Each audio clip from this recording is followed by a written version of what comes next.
Assalamualaikum warahmatullahi wabarakatuh. Innal hamdalillah nahmaduhu wa nasta'inuhu wa nastaghfiruh wa na'udzu billahi min shururi anfusina wa min sayyiati a'malina. Man yahdihillahu fala mudilla lahu wa man yudlilhu fala hadiyalah. Wa asyhadu an la ilaha illallah wahdahu la syarika lah. Wa asyhadu anna Muhammadan abduhu wa rasuluhu sallallahu alaihi wasallam. Qala Allah tabaraka wa ta'ala, ya ayyuhalladzina amanu taqullaha haqqa tuqatih wa la tamutunna illa wa antum muslimun. Ya ayyuhan nasu taqu rabbakumul ladzi khalaqakum min nafsin wahidah wa khalaqa minha zawjaha wa bassa minhuma rijalan katsiran wa nisaa'a. Wattaqullaha alladzi tasaaluna bihi wal arham. Innallaha kana 'alaikum raqiba. Ya ayyuhalladzina amanu taqullaha wa qulu qawlan sadida yuslih lakum a'malakum wa yaghfir lakum dhunubakum wa may yuti'illaha wa rasulahu faqad faza fawzan 'azima. Amma ba'du fa inna asdaqal hadits kitabullah wa khairal huda huda Rasulillah sallallahu alaihi wasallam. Wa syarrul umuri muhdatsatuha wa kullu muhdatsatin bid'ah wa kullu bid'atin dhalalah wa kullu dhalalatin finnar. Para kaum muslimin, para hadirin, para pendengar rahimani wa rahimakumullah.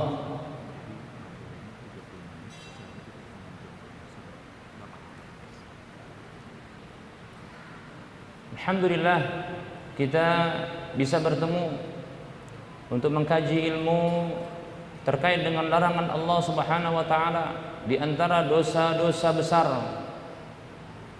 yang Allah Subhanahu wa taala haramkan untuk hambanya, yaitu riba. Dan kita akan menyebutkan tentang bahayanya riba, dan riba ini bisa membuat celaka. Para hamba Allah rahimani wa rahimakumullah, betapa tidak riba ini membuat celaka. Betapa tidak, karena sesungguhnya riba merupakan bentuk menentang Allah Subhanahu wa taala. Para muslim rahimani wa rahimakumullah, riba itu bisa membuat celaka karena sesungguhnya riba merupakan bentuk pertentangan, permusuhan kepada Allah Subhanahu wa taala. Allah Subhanahu wa taala berfirman, a'udzu billahi minasyaitonir rajim, ya ayyuhalladzina amanu taqullaha wa dharu ma baqiya minar riba in kuntum mu'minin. Fa in lam taf'alu fa'dhanu biharbin minallahi wa rasulih wa in tubtum falakum ru'usu amwalikum la tadhlimun wa la tudlamun. Allah Subhanahu wa taala berfirman, hai orang-orang beriman, bertakwalah kamu kepada Allah Subhanahu wa taala dan tinggalkanlah sisa riba. Allah menyeru orang-orang yang memiliki keimanan di dalam dadanya untuk bertakwa. Bertakwa artinya adalah melaksanakan semua perintah dan menjauhi semua larangan. Secara khusus Allah Subhanahu wa taala menggandengkan perintah takwa ini dengan perintah yang lainnya, yaitu perintah untuk meninggalkan sisa riba. Padahal ini merupakan bentuk ketakwaan. Kenapa Allah Subhanahu wa taala menggandengkan? Karena menunjukkan besarnya riba tersebut, bahaya dan dosanya. Makanya Allah Subhanahu wa taala mengatakan di kelanjutan ayat tersebut, setelah menutup ayat yang ke-278 ini dengan mengatakan in kuntum mu'minin, jikalau kalian benar-benar beriman. Lalu Allah mulai mengancam setelah itu, fa in lam taf'alu, kalau kalian tidak melakukan hal itu, yaitu meninggalkan riba dan sisanya, fa'dhanu biharbin minallahi wa rasulih, maka umumkanlah peperangan kepada Allah dan Rasulnya. Lihat, jadi orang yang masih bertahan untuk melakukan riba, orang yang masih terus-terusan berkubang di dosa riba, maka sesungguhnya dia sedang menentang Allah dan Rasul-Nya, menentang sang penciptanya dan pencipta alam semesta. Para muslim rahimani wa rahimakumullah. Wa in tubtum, kalau kalian bertobat, falakum ru'usu amwalikum, untuk kalian harta pokok milik kalian itu. La tadzlimun, kalau kalian ambil maka kalian tidak menzalimi, wala tudzlamun, dan kalian tidak akan dizalimi. Demikian para muslim rahimani wa rahimakumullah. Sungguh celaka orang-orang yang masih terus berkubang dengan riba, berada di kubangan riba. Para muslim rahimani wa rahimakumullah, pasti Allah akan membuatnya celaka, pasti di dunia dan nanti di akhirat. Adapun di dunia para muslim rahimani wa rahimakumullah pasti akan hancur. Riba beserta dengan turunannya pasti Allah akan hancurkan. Allah mengatakan dalam ayat yang lain, Allah mengatakan yamhaqullahu riba wa yurbis sadaqat. Allah Subhanahu wa taala menghancurkan riba dan menumbuh kembangkan sedekah. Allah berfirman dalam surah Al-Baqarah 276. Pasti Allah akan menghancurkan, pasti. Hal ini ditegaskan oleh Nabi Shallallahu Alaihi Wasallam dalam hadisnya tentang akibat akhir, hasil akhir dari riba adalah kehancuran, menjadi sedikit dan habis. Dalam sebuah hadis yang diriwayatkan oleh Imam Ibnu Majah dalam sunannya dan derajatnya sahih dari sahabat Abdullah bin Mas'ud radhiyallahu anhu, dari Nabi sallallahu alaihi wasallam, beliau bersabda, "Ma ahadun aktsara minar riba illa kana aqibatu amrihi ila qillatin." Tak ada seorang pun yang memperbanyak riba kecuali hasil akhir urusannya itu menuju kepada kehancuran. Pasti. Ini menunjukkan tahapan kehancuran ini ya berlahan tapi pasti. Orang tidak akan merasakan. Mungkin di awalnya dia merasakan kaya, namun para muslim rahimani wa rahimakumullah, ini pasti terjadi. Allah akan menghancurkan sedikit demi sedikit. Dan ini terjadi.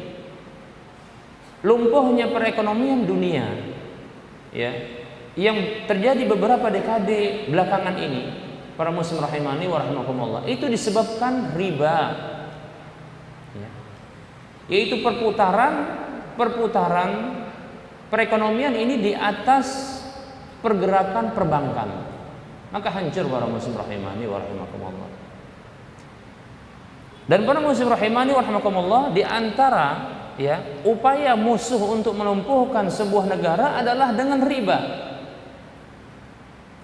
Dia akan memberikan hutang. Dengan cara dia memberikan hutang pinjaman lunak padahal tak lunak, ya, kepada negara tersebut sedikit demi sedikit, namun banyak, sampai bertumpuk, sampai pun disebutkan hutangnya ini kalau dibayar 7 turunan belum selesai. Apa yang terjadi? Padahal negara yang memberikan hutang ini adalah negara kecil, namun dia kuat dari sisi ekonomi, ya. Maka dengan cara riba ini dia bisa mengintervensi, menjajah, ya, negara yang besar. Ketika dia tidak mampu untuk ya menjajah dari sisi militernya, ya, persenjataan perang, tak mampu dia mengalahkan, maka dia bisa melumpuhkan dan menjajah sebuah negara dengan riba, dengan cara riba. Dan ini pernah terjadi para muslim rahimani wa rahimakumullah di zaman dahulu. Dan ini adalah model dahulu, model orang-orang Yahudi. Orang-orang Yahudi, para muslim rahimani wa rahimakumullah, menjajah bangsa Arab, lebih khusus adalah Yahudi yang tinggal di Madinah, sekitar Madinah, itu menjajah ya suku Aus dan Khazraj adalah dengan cara riba di antaranya. Bahkan mereka mampu untuk mengadu domba keduanya. Para muslim rahimani wa rahimakumullah, ini merupakan cara orang-orang kafir semenjak zaman dahulu untuk ya menggulingkan, mengalahkan, menjajah ya sebuah negara yang dianggap besar. Nah, para muslim rahimani wa rahimakumullah, ini merupakan bentuk kehancuran. Belum lagi para muslim rahimani wa rahimakumullah, kehancuran dari sisi agama dan akhirat. Dan ini pasti di akhirat kelak para muslim rahimani wa rahimakumullah, pelaku riba itu sendiri saja ketika bangkit dari kuburnya, yang ini kita yakini para muslim rahimani wa rahimakumullah, bahwasanya seseorang ketika dia wafat pasti dia akan bangkit. Dan kebangkitan orang-orang yang melakukan riba ini itu bagaikan orang gila. Bahaya, celaka ini orang yang melakukan riba.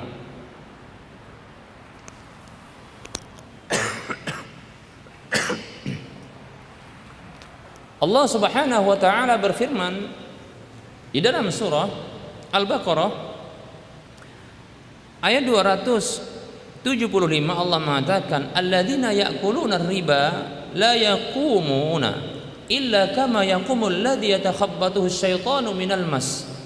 Orang-orang yang makan riba tidaklah mereka bangkit. Kapan itu? Pada hari kiamat, kecuali seperti bangkitnya orang-orang yang tersentuh ya setan karena penyakit gila. Seperti orang yang berdiri tersentuh oleh, tertekan oleh penyakit atau ditekan oleh setan ya karena penyakit gilanya. Para muslim rahimani wa rahimakumullah, ini ketika dia berbangkit. Para muslim rahimani wa rahimakumullah, tidak hanya sampai di sini. Ancaman bagi pemakan riba, orang-orang yang melakukan riba, para muslim rahimani wa rahimakumullah, kelak mereka ini akan berada di dalam sungai darah yang dia tak akan bisa keluar darinya karena ada orang yang melempar batu ke mulutnya setiap kali dia hendak menepi ke tepian sungai. Dalam sebuah hadis yang diriwayatkan oleh Imam Bukhari dengan nomor urut hadis 2085 dari Samurah bin Jundub radhiyallahu anhu yang mengatakan, qala an-nabiy sallallahu alaihi wasallam, Nabi sallallahu alaihi wasallam, ra'aitul lailata rajulaini atayani. Aku bermimpi, aku melihat. Jadi Rasulullah melihat. Apakah melihat beliau dengan mata kepala beliau ataukah dengan mimpi? Wallahu taala alam. Yang jelas Rasulullah mengabarkan kepada kita beliau melihat. Di satu malam ada dua orang yang mendatangiku, kata Nabi sallallahu alaihi wasallam. Fa akhrajani ila ardin muqaddasatin. Lalu keduanya mengajakku keluar menuju sebuah negeri yang suci. Fantalaqna hatta ataina ala nahrin min damin. Lalu kami pun bertolak sampai kami mendatangi sebuah sungai yang berisi darah. Fihi rajulun qa'imun. Di sungai itu ada seseorang yang sedang berdiri. Wa ala wasatin nahri rajulun baina yadayhi hijaratun. Dan di tengah sungai itu ada seseorang yang ada di hadapannya bebatuan. Fa aqbala ar-rajulul ladzi fin nahri. Maka ya, orang yang ada di sungai tersebut maka dia pun menghadap. Fa idza arada ar-rajulu an yakhruja rama ar-rajulu bihajarin fi fayhi. Apabila orang tersebut ingin keluar dari sungai, maka orang yang tadi yang memegang batu tadi, yang ada batu tadi, maka dia melempar dengan batu ke mulut orang tersebut. Faraddahu haitsu kana. Maka itu membuatnya bertahan, mengembalikannya ke posisi semula, sehingga tak bisa dia untuk menepi. Faja'ala kullama jaa liyakhruja rama fi fayhi bihajarin. Demikianlah seterusnya, setiap kali orang tersebut ingin keluar, ya, maka orang tersebut, orang yang ada batu di hadapannya tadi, melemparkan batu ke mulutnya. Fayarji'u kama kana. Maka dia pun kembali ke belakang ke tempat semula. Faqultu ma hadza. Lalu Rasulullah bertanya, orang ini ada apa orang ini? Faqala, maka dijawablah, alladzi ra'aitahu fin nahri akilur riba. akilur riba. Dikatakan kepada Nabi Shallallahu Alaihi Wasallam, orang yang engkau lihat yang ada di sungai itu adalah pemakan riba. Hadis riwayat Bukhari. Para muslim rahimani wa rahimakumullah. Ya, bagaimana orang ini bisa keluar dari kubangan, dari sungai darah tersebut? Karena dia terus dilempari dengan batu. Sebagaimana dia tak akan bisa keluar, tak akan mau keluar, dia tidak akan keluar, dia tak mau keluar dari kubangan ribanya, maka demikian pula dia tak akan bisa keluar dari kubangan darah. Ya, ini balasan bagi orang yang memakan riba. Para muslim rahimani wa rahimakumullah. Dan kajian-kajian seperti ini, para muslim rahimani wa rahimakumullah, sudah banyak dan merebak. Anda sebagai orang yang melakukan riba, pelaku riba, maka sadarlah segera, bertobatlah. Jangan cari pembenaran terhadap tindakan Anda.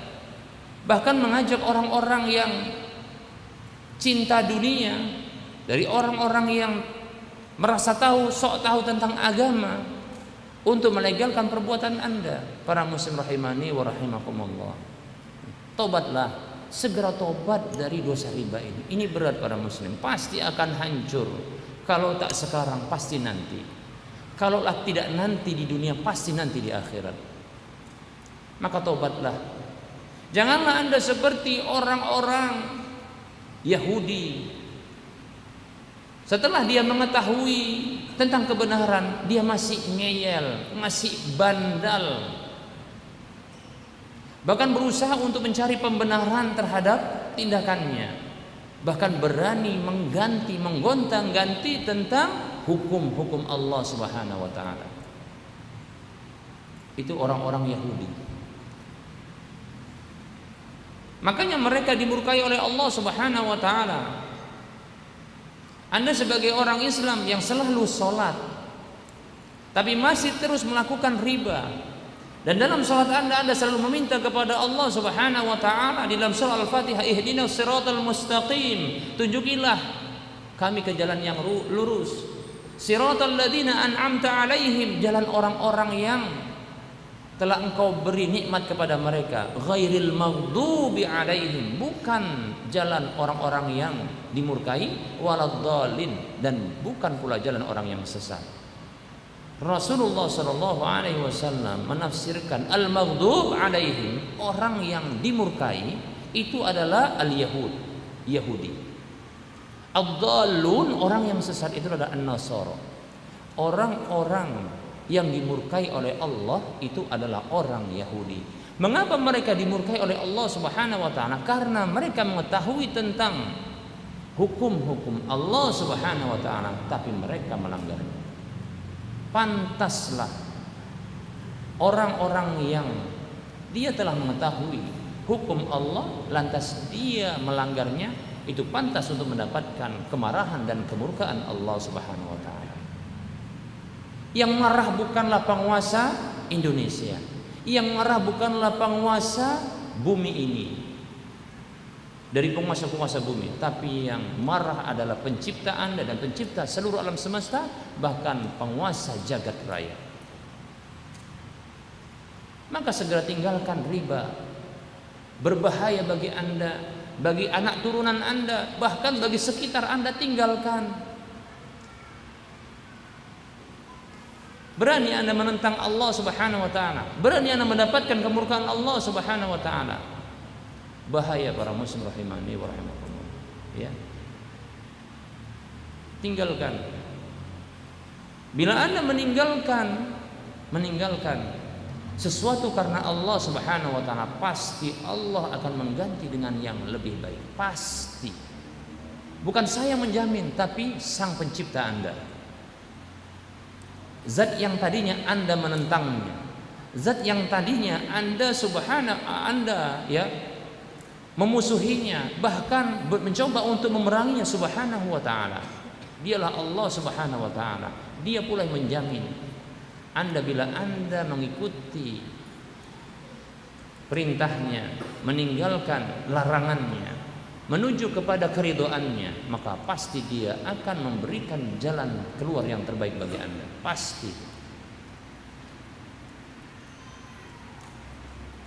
Siapa saja meninggalkan sesuatu karena Allah, maka Allah akan menggantikan yang dengan yang lebih baik.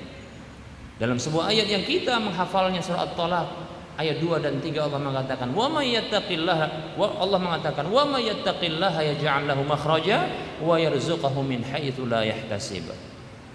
Siapa saja yang bertakwa kepada Allah Subhanahu wa taala, melaksanakan perintah Allah, menjauhi larangan Allah, di antaranya takwanya menuntut dia untuk meninggalkan riba. Hal-hal yang haram yang dia geluti saat ini ditinggalkan, pasti. Yaj'al lahu makhraja, Allah akan memberikan jalan keluar, pasti. Tunggu sabar saja. Dan wa yarzuqhu min haitsu la yahtasib, dan Allah akan memberikan rezeki dari jalan yang tidak diduga. Itu pasti para muslim rahimani wa rahimakumullah. Dan itu mujarrab, telah dilakukan dan dilalui serta dialami oleh banyak orang dari zaman ke zaman. Bahkan mungkin teman Anda, teman duduk Anda saat ini, bahkan barangkali ya pimpinan Anda pun ya di tempat Anda melakukan riba, itu pun telah berhenti dan mendapatkan jalan keluar serta rezeki yang tidak disangka-sangka. Para muslim rahimani wa rahimakumullah, berhentilah, pasti ada jalan keluar bagi Anda dari dosa riba Anda ini. Mudah-mudahan bermanfaat. Sallallahu alaihi Muhammad wa ala alihi wa ashabihi ajma'in. Baik, kita masuki sesi soal jawab. Bagi ikhwan yang ingin bertanya langsung angkat tangan. Ya. Bagi akhwat silahkan ya tulis pertanyaan. Ya, tulis pertanyaan. Bagi ikhwan silakan angkat tangan langsung. Baik, yang di depan dulu ya, baru nanti di belakangnya. Silakan.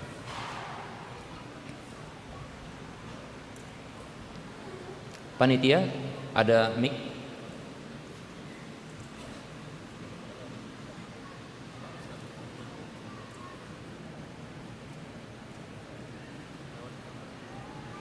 Lebih cepat kayak estafet saja, lebih cepat estafet.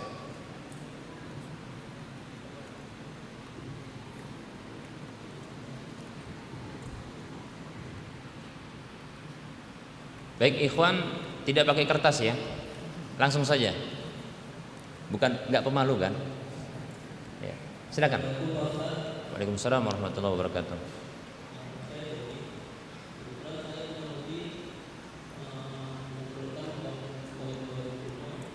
Koin apa? Kuno ya.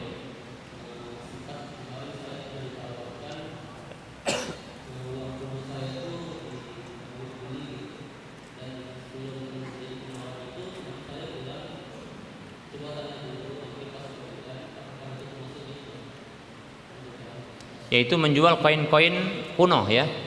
Baik. Baik. Terima kasih atas pertanyaan ini, bagus. Assalamualaikum warahmatullahi wabarakatuh. Namanya Doli ya. Baik, barakallahu fiik. Zadakallahu hirsan li talabil ilmi. Menjual kain-kain kuno yang tentunya saat ini tidak lagi bisa dijual belikan, tidak bisa sebagai alat tukar, betul ya? Untuk koin-koin kuno atau mata uang kuno yang tidak diberlakukan lagi ya, yang ghairu musta'mal, yang tidak digunakan lagi, namun memiliki nilai jual, bagaimana jual belinya? Baik para muslim rahimani wa rahimakumullah, untuk pasal riba maka tidak bisa dijeratkan kepada kasus ini, paham ya? Untuk pasal riba, jadi jual beli ya koin atau mata uang kuno yang tidak diberlakukan lagi penggunaannya, tak bisa sekarang untuk dijual belikan sebagai alat tukar, maka tidak bisa dijerat dengan pasal riba. Contohnya ya 5 rupiah ya, Berapa? 5 sen atau 5 rupiah yang punya? Katakan 5 rupiah. Harganya berapa sekarang? Berapa? 500 juta? 500 ribu? Katakan 500 ribu, ya. 5 rupiah itu 500 ribu. Baik. 5 rupiah dengan 500 ribu rupiah. Andaikan 5 rupiah ini masih bisa digunakan, maka ini bisa jatuh kepada riba fadl namanya. Itu riba karena kelebihan. Karena jual beli barang ribawi yang sejenis, ya, dan rupiah merupakan ya termasuk barang ribawi karena dia bahagian dari saman atau qimah, yaitu alat tukar, ya. Dia dikategorikan seperti emas dan perak.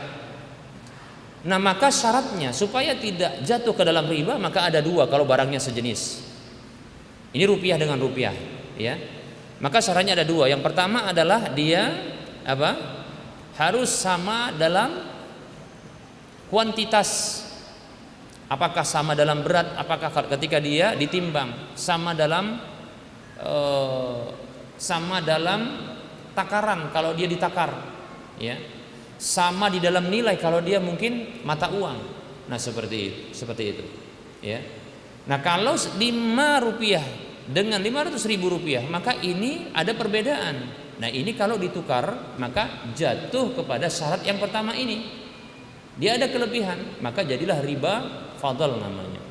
Dan syarat yang kedua adalah kontan. Kalau kontan tapi berbeda, maka dia riba. Tapi permasalahannya 5 rupiahnya tidak lagi digunakan saat ini. Maka para muslim rahimani wa rahimakumullah, 5 rupiah ini maka bagaikan barang-barang berharga lainnya. Paham ya? Tidak bisa dijerat dengan pasal riba. Cuma dia dijerat dengan pasal tabdzir. Pasal tabdzir itu apa? Sia-sia. Saya tanya dulu, apa untungnya punya koin zaman dahulu? Koin kuno, unik. Gak ada untungnya, cuma kepuasan pribadi, ya kan begitu? Betul tidak? Betul tidak? Iya. Kalaupun ada di rumah hanya sekedar pajangan, betul tidak? Koleksi, orangnya namanya kolektor, ya kan? Bukan debt collector, ya. Maka yang seperti ini jatuh ke dalam pasal atau dijerat dengan pasal tabdzir. Wala tubadzir tabdzira innal mubadzirina kanu ikhwanas syayatin. Jangan melakukan tindakan mubadzir karena sesungguhnya ya orang-orang mubadzir itu adalah saudara setan. Ya, jadi dia kena pasal apa? Tabdzir. Dosa tidak termasuk dosa. Kenapa? Karena koin kuno ini nggak manfaat bagi dirinya, betul tidak? Bahkan yang hanya adalah berbangga-bangga, mufakharah, betul nggak? Hebat banget orang ini ya, masya Allah. Ya dari dulu zaman Belanda, kemudian apalagi zaman Jepang, zaman perjuangan, zaman 60 sampai mungkin zaman tak enak, dia pun belum lahir, dia memilikinya. Apa manfaatnya? Gak ada manfaatnya, hanya sekedar kebanggaan saja, ya. Dan ini menghabiskan harta, betul tidak? Betul tidak? Orang yang membelinya, cobalah satu koin yang tak ada manfaatnya bagi dia, hanya sekedar kebanggaan saja. Ini apa? Dihargai dengan 500 ribu contohnya. Mungkin lebih lama lagi kalau ada sen, contohnya sen Belanda, mungkin begitu. Di zaman Belanda pernah keluar, ini harganya menjadi contohnya ya 5 juta contohnya. 1 sen kecil 5 juta. Ini untuk apa? Kalau nggak jadi jimat dan ini syirik kan begitu ya. Atau jadi barang-barang yang ini hanya untuk kemewahan atau kebanggaan belaka. Maka wallahu taala alam ya. Saya condong ini termasuk tabdzir. Wallahu taala alam. Maka juga terlarang. Ya. Tapi tentunya lebih kecil larangannya dibanding ya riba. Wallahu a'lam. Silakan yang belakangnya tadi. Yang belakangnya. Ya. Sebaiknya begitu nanti dia apa? Diserahkan, ya, sudah bertanya, kemudian serahkan kepada yang mau bertanya, ya.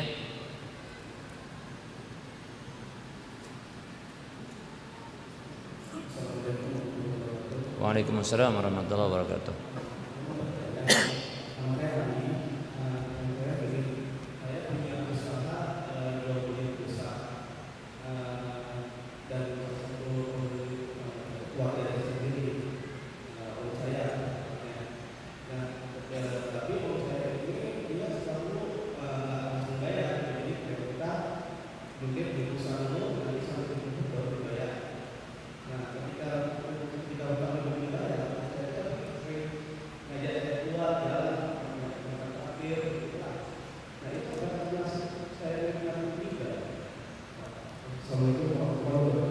Assalamualaikum warahmatullahi wabarakatuh. Baik. Pertanyaan yang bagus, barakallahu fik, zadakallahu hirsan di talabil ilmi, tentang pembelian pulsa dengan cara hutang. Boleh tidak? Jawabannya boleh. Ya, jawabannya boleh. Kenapa? Karena pulsa itu termasuk apa? Jasa. Ya, termasuk jasa. Maka jual beli dengan model jasa seperti ini dan terhutang boleh. Cuma kalau namanya jual beli dengan hutang harus ditentukan waktu dan harga. Harga pasti, waktu pembayaran juga pasti. Paham ya? Ya. Paham ini? Ya. Jadi kalau contohnya beli 50.000, ya, maka berapa harganya? 51, 51, 52, 52, 52. Kapan bayarnya? Ditentukan sepekan lagi.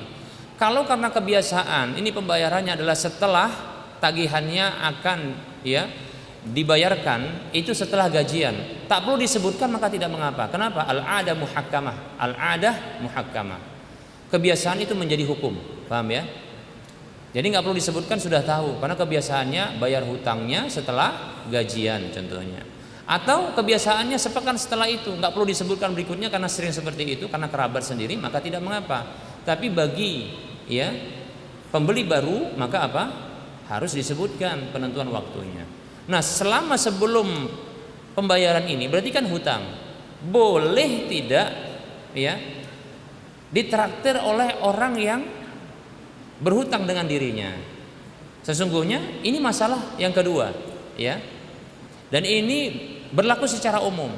Boleh tidak ketika kita pernah memberikan hutang atau sekarang ya memberikan hutang kepada orang-orang tertentu dan belum lunas pembayaran hutangnya, boleh nggak kita mendapatkan manfaat traktiran dari orang tersebut?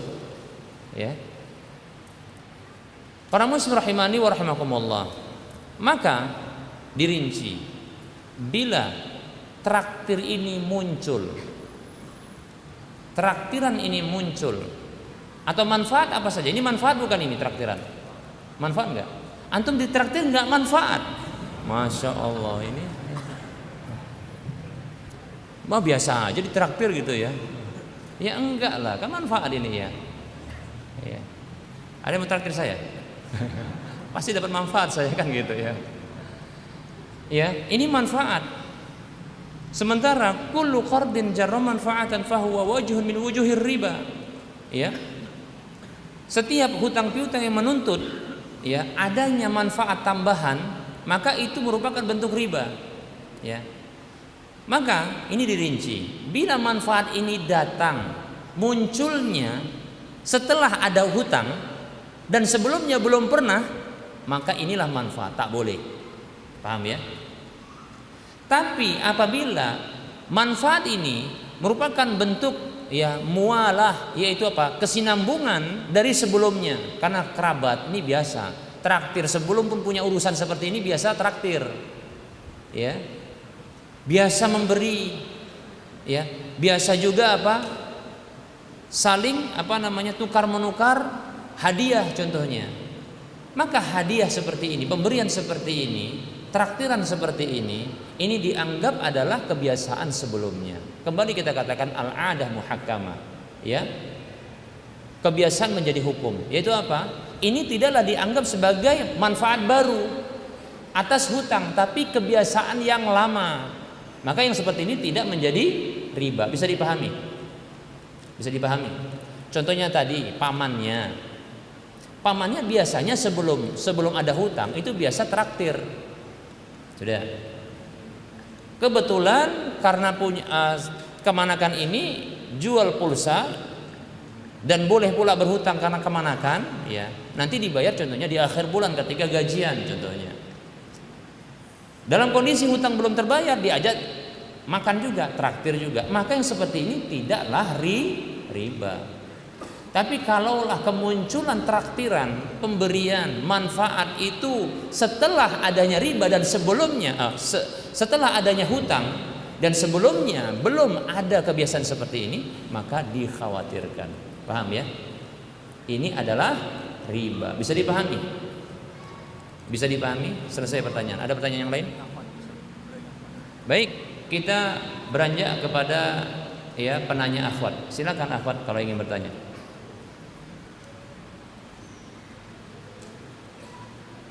Akhwat yang ingin bertanya, dipersilakan.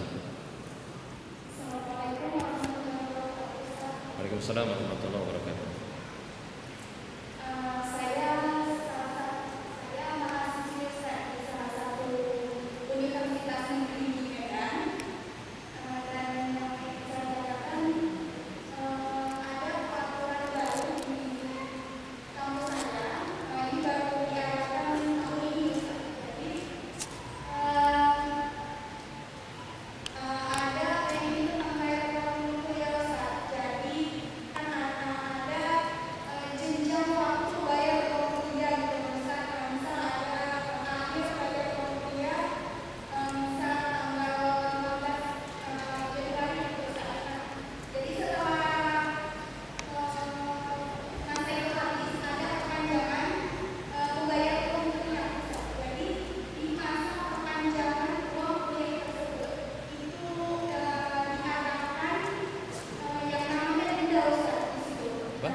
Dendanya sebesar 10% dari uang kuliah mahasiswa. Nah, jadi di situ termasuk riba atau tidak? Baik, barakallahu fiik, zadakillah hirsan di talabil ilmi. Untuk ukhti yang bertanya tentang denda yang diberlakukan dari keterlambatan pembayaran uang kuliah, ya, dari pertengahan waktu. Dikatakan tadi batas akhir pembayaran uang kuliah kalau nggak salah tadi pertengahan bulan kira-kira gitu ya. Katakanlah seperti itu. Lewat dari itu, ya, maka bagi mahasiswa yang membayar setelah itu maka dikenakan denda 10%. Maka apakah denda ini termasuk riba? Jawabannya betul, termasuk riba. Kenapa? Karena mahasiswa tersebut telat membayar. Ketika telat membayar, maka itu merupakan telah menjadi hutang, ya. Telat membayar dari tempo yang telah ditentukan, ya. Maka batas waktu setelah itu mahasiswa tersebut dikategorikan punya hutang, ya. Kemudian apabila pembayaran setelah itu maka dikenakan denda, dan ini adalah manfaat tambahan atas hutang. Maka berlakulah kaidah kullu qardin jarra manfaatan fahuwa riba, ya. Setiap hutang piutang yang menarik keuntungan maka dia riba. Oleh karenanya pihak universitas telah melakukan akad riba. Apabila terjadi pemungutan 10% dari dendanya ketika dibayarkan melewati batas waktu temponya, maka telah terjadi praktek riba. Pertama akad riba, kemudian dilakukan praktek riba. Wallahu taala a'lam, demikian. Ya, itu termasuk riba. Baik, akhwat satu lagi, nanti kita beralih kepada ikhwan. Akhwat dulu ya. Ya, nanti silakan Anda nanti ya. Silakan. Akhwat satu lagi. Waalaikumsalam warahmatullahi wabarakatuh.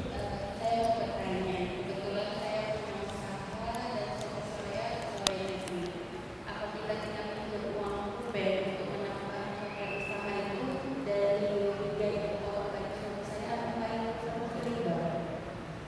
Pertanyaan saya, apakah kalau pinjam nggak ada tambahan bunganya? Jawabannya pasti ada, pasti ada. Maka itu termasuk riba, ya. Itu termasuk riba hutang piutang namanya, ya. Oleh karenanya hindari, ya. Jangan ya mencari modal usaha atau menambahkan pada sebuah yang halal ditambahkan sebuah yang haram, ya. Yang ada hanya kehancuran, kerusakan, ya. Ambil saja dari harta suaminya, pinjam sama suaminya, ya. Dipotong setiap bulan, ya, dari gaji suami untuk ditambahkan ke modal. Itu solusinya, ya. Bukan dengan cara berhutang, ya, dari perusahaan suami yang bekerja sama dengan bank. Biasa begitu kan? Wallahu ta'ala alam, ya.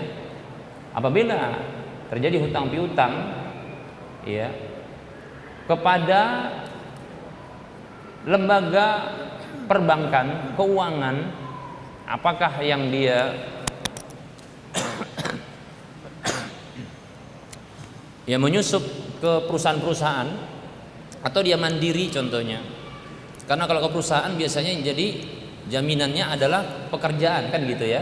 Ini sama saja karena tetap ada bunganya. Maka ini termasuk riba. Wallahu ta'ala alam. Baik, kepada ikhwan tadi silam yang pakai baju putih.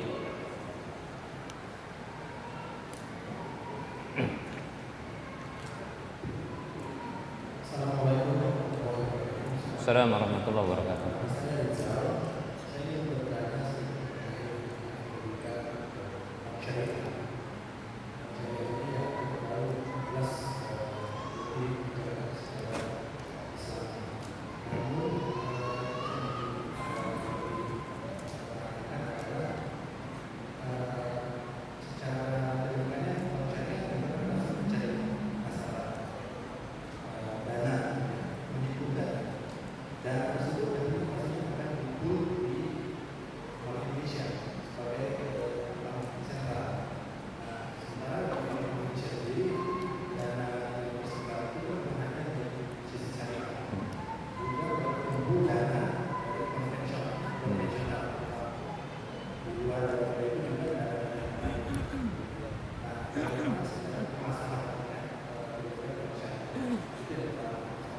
Satu dulu ya, satu dulu.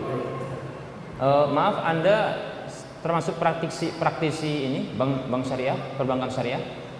Kebetulan saya bekerja masih di bank dan insya Allah saya bisa. Masya Allah, barakallahu fiik, ya, barakallahu fiik. Iya, barakallahu fiik. Ya, semoga Allah SWT memudahkan Anda untuk mendapatkan ganti yang lebih baik, amin ya. Baik. Kalau boleh tahu, angkat tangan yang praktisi bank syariah. Praktisi bank syariah yang masih sekarang? Masih? Enggak lagi. Baik, satu dulu. Khawatir saya lupa nanti. Ya, satu dulu. Ya. Baik. Bank syariah atau yang semisalnya, perbankan, lembaga-lembaga keuangan yang berlabelkan syariah, ya, muamalahkah atau apa saja namanya yang ada mencantumkan syariah dan berusaha untuk syariah. Para muslim rahimani wa rahimakumullah, ya, sepengamatan saya, para praktisi ini, para muslim rahimani wa rahimakumullah, memiliki niat yang baik. Para praktisinya, ya, orang-orang yang bergelut di perbankan syariah ini, mereka memiliki niat baik untuk terlepas dari model konvensional menuju yang syar'i. Niatnya bagus, niat bagus, ya. Hanya saja mereka terkendala di dalam cara, ya. Saya katakan niat bagus, cara pun tapi harus bagus. Namun mereka terkendala dalam caranya. Kenapa? Karena Dewan Syariah Nasional DSN itu mempersyaratkan dengan syarat-syarat yang ketat, ya, untuk pemberlakuan perguliran dari perjalanan ya bank syariah ini itu diatur oleh Dewan Syariah Nasional (DSN). Ya. Nah, di dalam perjalanannya ternyata tidak semua poin-poin yang ditetapkan oleh DSN ini diikuti. Kenapa? Karena ini ternyata berat di dalam pelaksanaan untuk mendapatkan nasabah. Kenapa? Karena dalam mendapatkan nasabah yang sebagai untuk mereka menghimpun dana untuk dijadikan sebagai modal, maka setiap mereka yang menghimpun yang turut serta dalam penghimpunan dana tersebut, yaitu masyarakat menghimpun dana dari masyarakat, setiap masyarakat ini pasti mereka nanti akan dilibatkan kalau tidak dalam wadiah murni, titipan murni, atau dia menjadi mudharib atau sahib ra'sil mal, yaitu para pemilik modal. Kalau pada pemilik modal, maka nanti mereka harta mereka ini akan dijadikan sebagai modal. Dan dalam hal ini, ya, perbankan tersebut dia sebagai mudharibnya, pelaku usahanya, dan akan nanti melibatkan perusahaan-perusahaan. Perlu diketahui bahwasanya dalam kasus seperti ini, masyarakat yang telah dihimpun hartanya, dananya mereka ini, kemudian dilibatkan sebagai pemodal, mereka harus diberitahu bahwasanya modal mereka akan terancam dengan kerugian dan wajib bagi mereka untuk menanggung kerugian sebesar modal. Kira-kira setiap calon nasabah dari perbankan syariah kalau disampaikan seperti ini, contohnya Anda tadi yang bertanya, mana tadi yang bertanya? Saya tanya dulu, Anda punya harta berapa? Anda bilang 1 miliar, Masya Allah. Ya, Anda mau titip murni kira-kira? Mau dititip saja? Kalau titip saja, maka Anda tidak akan mendapatkan keuntungan apapun. Cuma agak sulit nanti diambilnya. Maka Anda kalau mengambilnya harus memberitahu paling tidak 3 hari setelah. Contoh ini, 3 hari setelah ini baru bisa cair. Agak sulit, kenapa? Titipan murni, seperti deposito, ya. Tapi ada juga yang cepat. Saya katakan ini model lama ya. Yang saya sampaikan model lama ini. Kemudian kalau Anda sebagai pemodal, maka Anda akan dapat keuntungan. Maka dalam hal ini Anda adalah sahibu ra'sil mal, pemilik modal. Anda akan dapat keuntungan. Kita akan bicarakan nanti. Dan kemana pilihan-pilihan dari perusahaan yang Anda inginkan. 1 miliar bung, ini besar kan gitu. Tapi kewajiban dari perbankan syariah tersebut dia harus terangkan. Bapak punya 1 miliar. Semua uang Bapak ini akan dimasukkan ke dalam modal. Dan modal Bapak ini dari total keseluruhan adalah contohnya 10%. Berarti berapa total modal? 10 miliar, demikian. Pak, nanti kalau rugi Bapak tanggung kerugian kalau alami sebesar 10% kalau rugi Pak ya. Kira-kira mau nggak kira-kira? Mau nggak kira-kira? Saya tanya dulu, jujur dulu. Ini contohnya saya ini perbankan syariahnya. Mau nggak kira-kira? Nanggung 10%? Sebagai nasabah jarang ada yang mau. Karena sesungguhnya nasabah meletakkan di bank-bank itu ingin aman. Coba bagaimanalah perbankan syariah bisa dia mengumpulkan modal. Kalau titipan murni, titipan tak boleh digunakan sesungguhnya. Itu aslinya. Kan begitu. Harus izin. Kalau izin jadi hutang piutang dan nggak boleh pemberian keuntungan. Kalau mau diberikan keuntungan, maka sang pemodal dalam hal ini adalah nasabah-nasabah tadi harus siap di dalam menanggung kerugian sebesar modal. Dan harus diberitahu berapa besaran modalnya dari total modal keseluruhan. Repot nggak kira-kira perbankan syariat ini? Makanya sulit mereka ini mempraktekkan fatwa-fatwa atau poin-poin penting dari DSN, sulit. Maka saya katakan, ada enggak perbankan syariah di Indonesia ini? Saya masih bingung juga. Ya gini saja, tanya saja mau coba datang ke perbankan syariat yang namanya labelnya syariat, tanya, Pak, saya ini mau nabung, uang saya sekitar 500 juta. Nah gitu. Nanti ditawarin kayak mirip tadi. Bapak mau yang murni titipan, saya pengen murni titipan tapi jangan digunakan ya. Pak, ya masa nggak digunakan gimana tuh Pak? Nah, ya. Atau Bapak saya potong, kalau dipotong boleh tidak? Boleh, harus bayar karena nitip, kan begitu kan? Ya. Atau contohnya, ya kalau mau kita libatkan Pak sebagai pemodal, Bapak nanti sebagai pemodal, nanti akan dikasih item perusahaan-perusahaan mana saja diarahkan modal Bapak ini. Insya Allah aman, nggak ada yang haram, tidak ada perusahaan rokok, tidak ada, apalagi perusahaan minuman keras tidak ada, aman insya Allah. Nah begitu, itunya aman, ya. Tapi berikutnya apa aman? Nah ini masalah. Seperti itu. Belum lagi nanti ceritanya tentang yang ditanyakan oleh saudara kita tadi ini, apa itu? Terkait dengan BI. Nah itu masalah lagi. Andaikan dia bisa syar'i di tataran bawahnya, tataran ke atas sebagai induknya, tak bisa dia syar'i. Kenapa? Tetap saja nanti dia ada ribanya. Begitu. Maka saya katakan ini niat bagus tapi caranya belum bagus. Paham nih? Baik, cukup satu saja. 5 menit lagi masalahnya. Baik, dari kalangan laki-laki. Afwan. Baik, tadi dari sana. Dari tadi itu yang sana. Ya, ya itu, masya Allah. Silakan berdiri. Monggo silakan.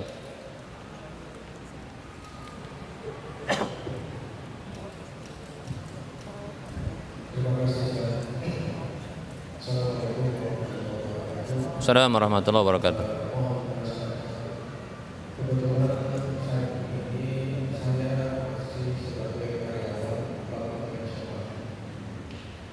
Dan pada hari Jumat yang lalu tanggal 9 Maret saya sudah melanjutkan bisnis saya. Namun dalam proses ini saya terkendala dengan pinjaman yang telah saya kemarin. Pinjaman ini ada nilai tambah, ada bunga. Ada bunga di dalam pinjaman ini. Nah, yang terpikir oleh saya hanya menjual rumah dan mobil saya untuk menutupkan itu, lalu tidak memungkinkan waktunya besar. Karena kalau saya selesai, maka seluruh kewajiban harus diselesaikan. Apa kewajibannya? Kewajibannya apa? Ya, kredit itu bisa. Utang tadi ya. Kalau rumah ini sudah milik sendiri dan selesai, nggak ada kredit, sudah selesai? Sudah. Adapun mobil sudah selesai, milik pribadi, nggak ada lagi hutang. Baik. Nah, yang terpikir sama saya adalah karena ini belum bisa diselesaikan dengan cepat, saya berinisiasi, kebetulan saya bekerja di salah satu di bank BUMD dengan SDM untuk memperpanjang waktu sampai dengan ini lampu terjual. Artinya saya menjalani dulu angsuran bulanan kalau tidak mampu untuk menutup angsuran tersebut kurang lebih 500 juta. Baik. Dan pada saat yang sama beberapa kawan itu yang bekerja juga di kantor itu, karena dia saya mereka beberapa teman itu menawarkan dana mereka untuk saya gunakan untuk usaha. Tapi saya bilang saya sendiri belum tahu mau usaha apa gitu. Nah, kita tahu bahwa rekan-rekan itu dari gaji bank sponsor dari gaji. Apakah kalau memang suatu saat nanti bisa ada usaha, bolehkah dana ini saya gunakan untuk usaha? Sementara saya paham, kita paham bersama bahwa penghasilannya adalah dari gaji, bonus maupun bantuan sosial. Baik. Pegang dulu ya mic-nya ya. Saya mau tanya-tanya dulu. Baik. Jaminan terhadap hutang yang 500 juta tadi apa? Pekerjaan saja? Nggak ada yang lain? Potong gaji. Baik. Kalau resign, ya, berapa kira-kira tunjangan? Apakah sampai Jakarta tunjangannya? Jadi begini Ustaz, kalau saya menunda kira-kira 3 tahun lagi, ya, artinya sudah masuk di 15 tahun masa kerja, maka saya mendapatkan ada uang apa namanya, uang pisau segala macam. Tapi karena saya belum waktu sampai dengan 15 tahun, maka saya tidak mendapatkan apa-apa, termasuk tidak pensiun muda. Belum bisa mendapatkan apapun. Belum bisa mendapatkan apa-apa, kecuali jam selesai.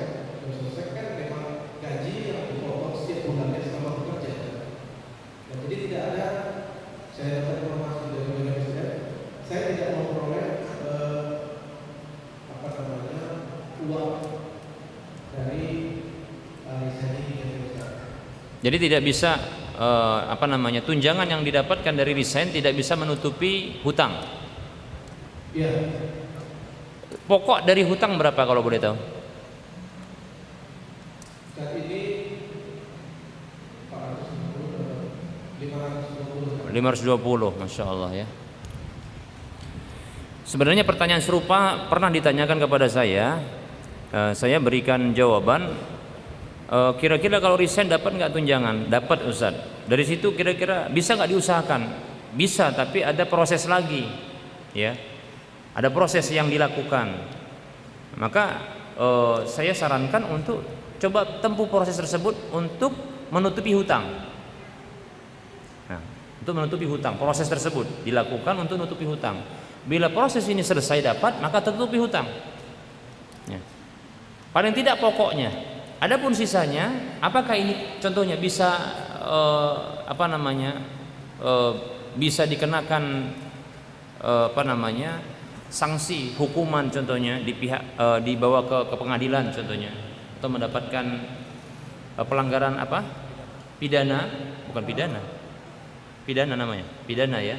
Kalau tidak diselesaikan, Iya, kira-kira ada nggak sanksi hukuman? ini perdata. Perdata bukan pidana, perdata biasanya. Iya, perdata ya. Saya tawarkan kalau seandainya bisa ditempuh, ya. Tapi jangan terus melanjutkan untuk bekerja di sana. Tetap saja itu riba. Ya. Anda akan mendapatkan kutukan, ya, dari Rasulullah SAW. Tinggalkan. Kalau seandainya menjual, ya, rumah atau menjual contohnya aset berupa mobil, ini bisa tertutupi, maka silahkan lakukan. Kalau menggunakan pinjaman dari harta-harta ribawi untuk dijadikan modal usaha, boleh tidak? Jawabannya boleh. Boleh. Apakah hasilnya haram? Jawabannya tidak. Kenapa? Karena dilihat dari usahanya. Kalau usahanya halal, maka jadi halal. Kalau modalnya haram, nanti tinggal dikeluarkan sebesar modal. Kalau ini pinjaman, contohnya kawan-kawan tadi ya, kawan-kawan mengumpulkan harta, dapatlah tadi mungkin 100 juta mereka, tapi dari kerjaan mereka. Haram atau halal ini, haram bagi mereka, halal bagi Anda. Kenapa? Karena Anda tidak mengusahakan dengan cara yang haram, tapi mereka yang mengusahakannya. Mereka pinjamkan kepada Anda, ini boleh, nggak apa-apa. Cuma masalahnya nggak dijamin barokah, itu masalahnya. Ini maaf ini ya, kalau tertawa boleh ya. Saya katakan ada yang halal tapi belum tentu barokah. Ada. Ya. Saya tanya dulu, ya. Menikah itu halal tidak? Halal, ya. Kalaulah istri atau pasangan hidup yang dinikahi tersebut, ya, itu tidak berada di atas didikan agama, halal nggak menikahinya? Halal. Barokah nggak kehidupannya nanti? Belum tentu, ya kan? Jadi neraka bahkan nanti jadi, betul nggak? Iya. Saya katakan begitu, ini sama. Yang mengusahakan modal tadi itu kan dari kawan-kawan yang hasil gaji dia. Usahanya adalah haram. Perpindahan dari kepemilikan yang haram tadi kepada orang yang tidak melakukan, tidak mengusahakannya, maka ini boleh. Kan begitu ya, boleh diusahakan. Asalkan syaratnya apa?